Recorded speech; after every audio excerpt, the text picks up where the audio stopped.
أما بعد فأعوذ بالله من الشيطان الرجيم بسم الله الرحمن الرحيم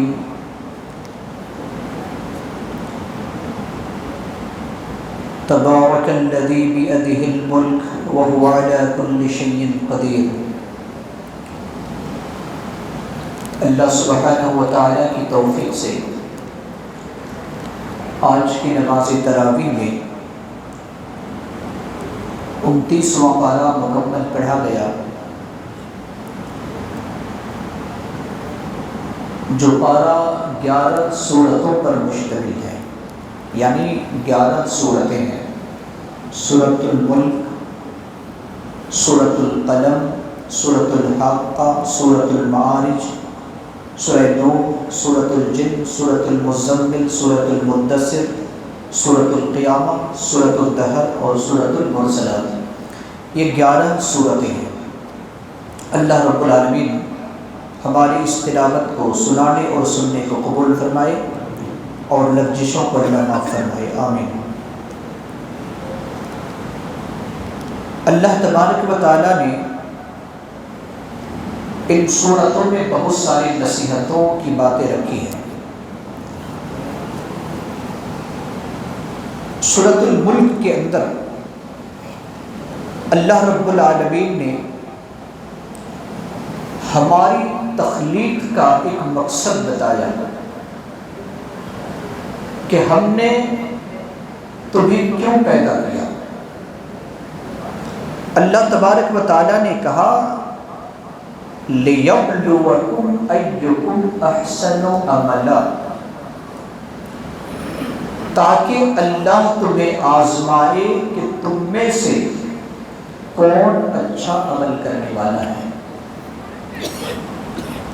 اللہ تبارک و تعالیٰ نے یہ بتایا کہ تم میں سے کون اچھا عمل کرتا ہے، اس وجہ سے تمہاری تخلیق ہوئی ہے۔ آج ہمارا مزاج کیا ہے؟ ہمارا مزاج یہ ہے کہ لوگ ہم کو اچھا کہیں، اور لوگوں کو خوش کرنے کے لیے لوگ ہمیں اچھا کہے، اس کی وجہ سے نہ جانے ہم اللہ کو کتنے ناراض والے عمل کر دیتے ہیں۔ لیکن اللہ نے ہمیں اس مقصد سے پیدا نہیں کیا۔ اللہ تبارک و تعالیٰ نے صاف لفظوں میں کہا کہ تمہاری تخلیق اس وجہ سے ہوئی ہے کہ تم میں سے کون اچھا عمل کرنے والا ہے۔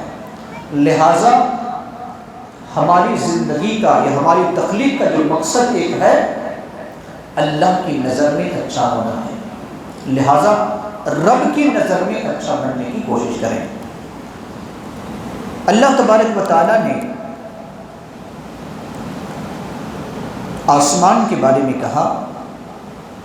گزشتہ 2 دن پہلے میں نے آسمان کے بارے میں آپ کے سامنے بتایا تھا، وَلَقَدْ زَيَّنَّا السَّمَاءَ الدُّنْيَا بِمَصَابِيحَ، اور یقیناً ہم نے آسمانی دنیا کو ستاروں کے ذریعے سے خوبصورت بنایا ہے۔ یہ جو ستارہ ہے جو ہم آسمان پر دیکھتے ہیں، آسمان کے نیچے، تو اس پہلے آسمان، جیسا کہ آپ کو معلوم ہے کہ اللہ نے 7 آسمان بنائے، تو 7 آسمان میں پہلے جو آسمان ہے اس کا نام کیا ہے؟ سماء دنیا۔ اس آسمان کا نام ہے سماء دنیا، اور اس سماء دنیا کو اللہ تبارک و تعالیٰ نے ستاروں کے ذریعے سے زینت بخشی ہے۔ اگر آپ اس کی خوبصورتی دیکھنا چاہتے ہیں کہ اللہ نے کتنا خوبصورت بنایا ہے آسمان کو ستاروں کے ذریعے سے، ابھی جیسے آج 28 تاریخ عربی کی 28 29، اسی طریقے سے 25 کے بعد اگر اللہ نے توفیق دی تو کبھی آپ رات کے وقت سمندر میں سفر کریں، کشتی پر سفر کریں، جب رات بالکل کیا ہو، تاریکی ہو، چاند نہ ہو، اس وقت آپ سمندروں میں سفر کریں، چاروں طرف سمندر کے چاروں طرف ایسا معلوم ہوگا کہ آسمان سمندر سے لگا ہوا ہے، اور ستارے بھی ٹھیک اسی طریقے سے معلوم ہوں گے۔ اللہ اکبر۔ اللہ تبارک و تعالیٰ نے کہا کہ ہم نے سماء دنیا کو ستاروں کے ذریعے سے خوبصورت بنایا ہے۔ یہ ستارے کتنے ہیں اس کا تو اللہ رب العالمین ہی کو معلوم ہے۔ جیسا کہ میں نے گزشتہ درس میں بتایا تھا کہ ایک گیلیکسی کے اندر 1,00,000 ملین ستارے ہیں، اور نہ جانے کتنے گلیکسی ہیں جو اللہ رب العالمین کو معلوم ہے۔ تو اتنے ستارے اللہ رب العالمین نے سمائے دنیا کو سجانے کے لیے، خوبصورتی بخشنے کے لیے بنایا ہے۔ اللہ تبارک و تعالیٰ نے جہنمیوں کا تذکرہ کرتے ہوئے فرمایا کہ جب جہنمی جہنم میں داخل ہوں گے تو جہنم کے جو پہرے دار ہیں، واچ مین ہیں، جو فرشتے ہیں، وہ لوگ جہنمیوں سے سوال کریں گے۔ کیا سوال کریں گے؟ پہلی بات تو اللہ رب العالمین نے کہا کہ جہنم بالکل بھڑک رہی ہوگی غصے سے۔ اللہ رب العالمین نے کہا کہ ایک آواز ہوگی تکاد تمیز من الغیظ، گویا کہ وہ جہنم پھٹ رہی ہے غصے سے۔ جہنمی کو دیکھ کر کے جہنم اس طریقے سے غصے میں آئے گی۔ لیکن جہنمی جب جہنم کے پاس جائیں گے تو کہیں گے سألہم خزنتها، اس کے پہرے دار کہیں گے الم یأتکم نذیر، کیا تمہارے پاس کوئی ڈرانے والا نہیں آیا؟ کیا اس جہنم سے بچنے کے لیے ڈرانے والا کوئی نہیں آیا تھا؟ وہ لوگ اقرار کریں گے، اپنے جرم کا اقرار کریں گے اور کہیں گے قالوا بلا قد جاءنا نذیر، کیوں نہیں ہمارے پاس ڈرانے والا آیا، لیکن فکذبنا، ہم نے جھٹلا دیا، وقلنا ما نزل اللہ من شیء، اور ہم نے کہا کہ اللہ نے کوئی چیز نازل نہیں کی۔ یعنی اس نبی کو، اس رسول کو، اس داعی کو، اللہ اور اس کے رسول کی طرف بلانے والے کو، جہنم سے بچنے کی تلقین کرنے والے کو، جنت کی طرف دعوت دینے والے ہی کو ہم نے جھٹلایا اور کہا کہ اللہ نے ایسی کوئی چیز نازل نہیں کی۔ بہرحال وہ لوگ اقرار کریں گے اور کہیں گے لو کنا نسمع، اگر ہم سن لیے ہوتے، ونعقل او نعقل، یا ہم سمجھ لیے ہوتے اس داعی کی، اس رسول کی بات اور نصیحت کو مان لیے ہوتے، ما کنا فی اصحاب السعیر، تو ہم جہنمی نہیں ہوتے۔ اللہ رب العالمین نے پانی کی جو ایک عظیم نعمت ہے، قرآن کے اندر کئی جگہوں پر اللہ رب العالمین نے پانی جیسی عظیم نعمت کو اجاگر کیا ہے۔ ان میں سے ایک جگہ اللہ رب العالمین نے فرمایا سورۃ الملک کے اندر کہ قل ارأیتم ان اصبح ماؤکم غورا فمن یأتیکم بماء معین، آپ کہہ دیجیے کہ اگر تمہارا پانی خشک ہو جائے تو جاری پانی کون لائے گا؟ اللہ رب العالمین نے کہا کبھی جب ہم پانی پیتے ہیں، قرآن کے اندر اللہ رب العالمین نے کئی جگہوں پر ہمیں اور آپ کو غور و فکر کرنے کی دعوت دی کہ جس وقت تم پانی پیتے ہو ذرا اس پر غور کرو، اس پانی کو کس نے تمہیں عطا کیا ہے؟ انسان کھانے کے بغیر کئی دنوں تک رہ سکتا ہے لیکن پانی کے بغیر رہ نہیں سکتا، اس کا گزارا نہیں۔ اللہ رب العالمین نے کہا اس پانی کو ہم آسمان سے تمہارے لیے برساتے ہیں، اگر یہ پانی خشک ہو جائے، آج ہم کیا کرتے ہیں 200 فٹ 300 فٹ 1000 فٹ 2000 فٹ نیچے سے ہم پانی کو مشین کے ذریعے سے نکال لیتے ہیں۔ اللہ کہتا ہے کہ اگر وہ پانی اگر 1 کروڑ یا 1 ارب فٹ نیچے چلا جائے، ساری مشینیں فیل ہو جائے، اس وقت تم کیا کرو گے؟ کون لائے گا پانی؟ فمن یأتیکم بماء معین، جس پانی کے لیے تم ترس رہے ہو وہ پانی کو اللہ اگر لاکھوں یا کروڑوں فٹ نیچے کر دے، خشک ہو جائے، تو وہاں سے کون سی مشین تمہیں نکال کر لا سکتی ہے؟ اللہ نے ہمیں اور آپ کو دعوت دی ہے اور بتایا ہے کہ تم اس عظیم نعمت کو کبھی نہ بھولو۔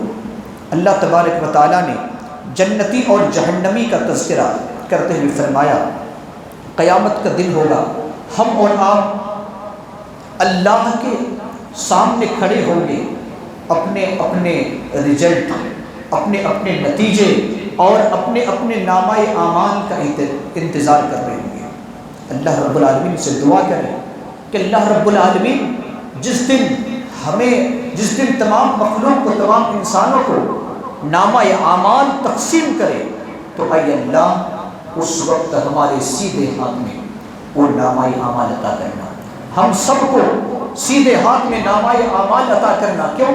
اس وجہ سے اللہ رب العالمین نے کہا فَأَمَّا مَنْ أُوتِيَ كِتَابَهُ بِيَمِينِهِ، جس دن انسان کو اس کے نامہ اعمال اس کے سیدھے ہاتھ میں دیا جائے گا، فَيَقُولُ هَاؤُمُ اقْرَءُوا كِتَابِيَهْ، وہ کہے گا لو میرا نامہ اعمال پڑھو، میرا نامہ اعمال پڑھو۔ جیسا کہ دنیا میں ایک بچہ اگر وہ پاس ہو جاتا ہے اور اعلیٰ نمبرات سے پاس ہوتا ہے تو اپنا نتیجہ، اپنا رزلٹ کارڈ سب کو بتاتا ہے، دیکھو میں اول پوزیشن میں پاس ہو چکا ہوں، مجھے اتنا نمبر آیا ہے، اس طریقے سے دکھاتا ہے۔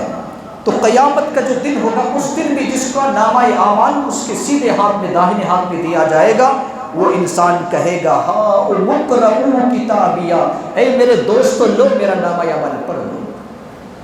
اپنے رشتہ داروں سے، اپنے دوستوں احباب سے کہے گا، اور کیا کہے گا؟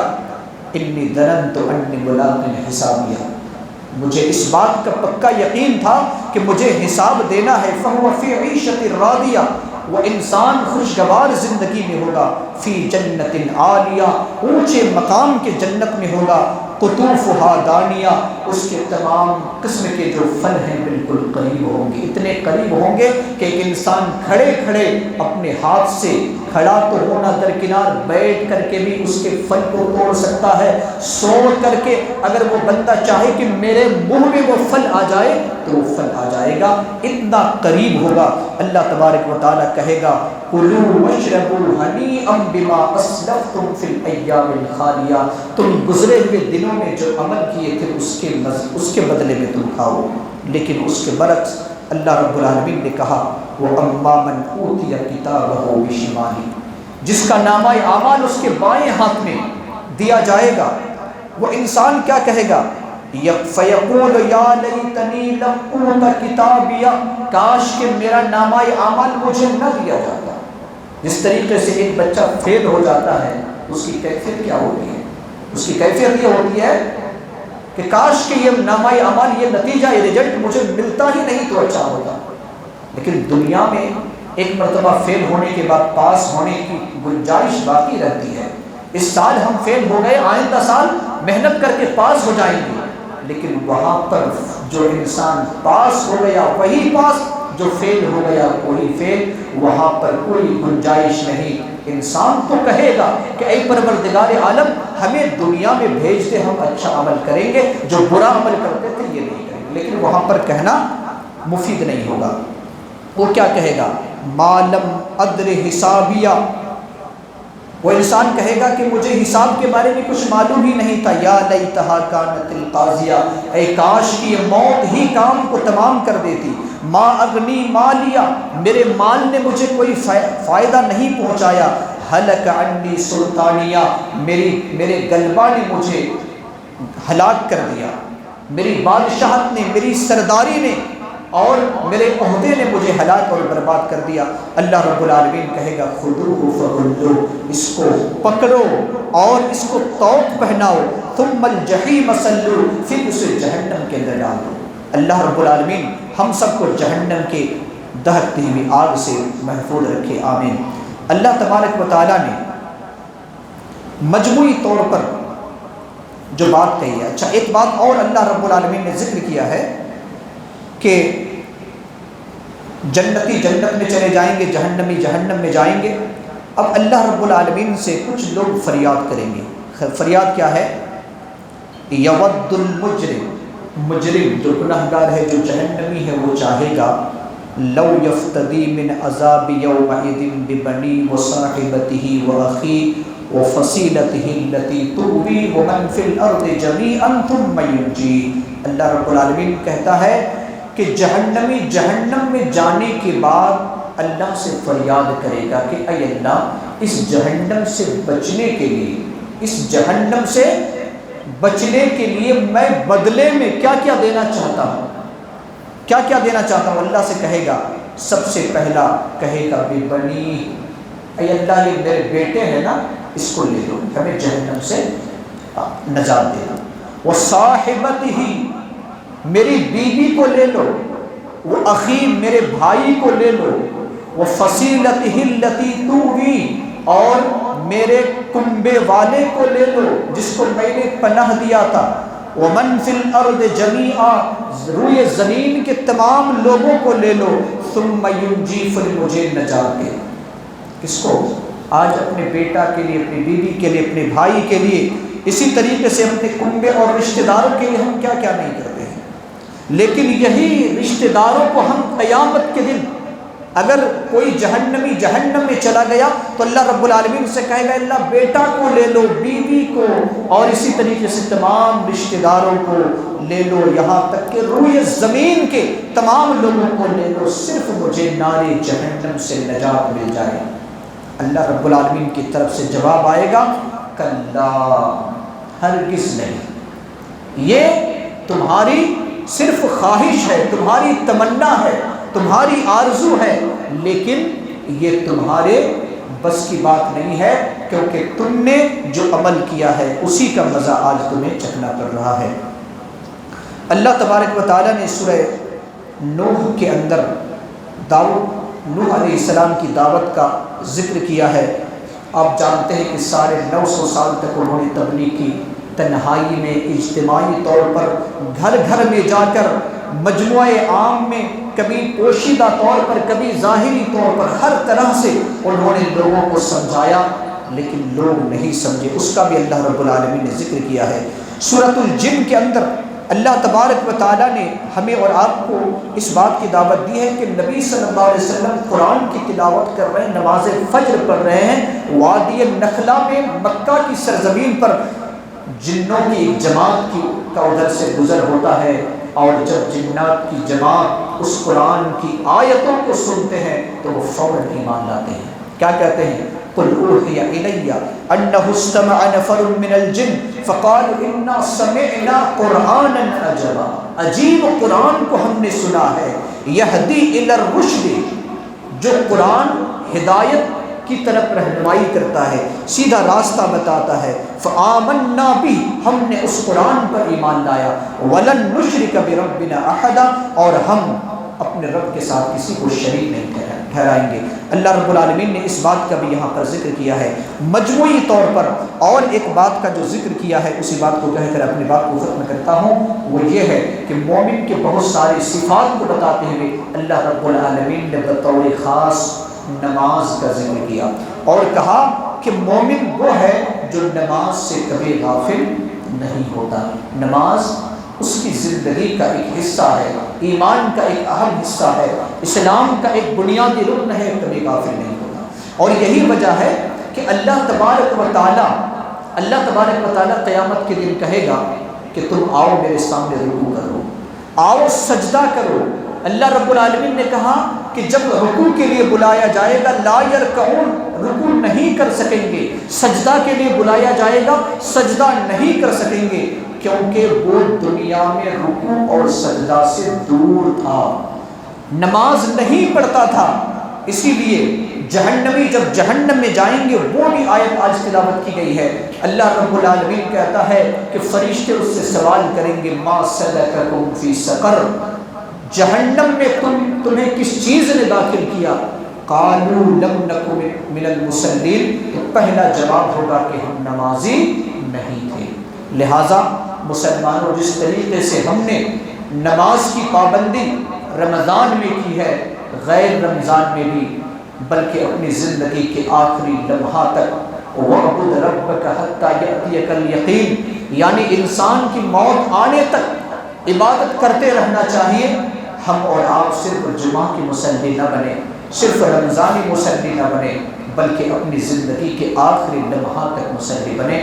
اللہ رب العالمین ہم تمام لوگوں کو ان باتوں پر عمل کرنے کی توفیق عطا فرمائے۔ آمین وآخر دعوانا الحمدللہ رب العالمین۔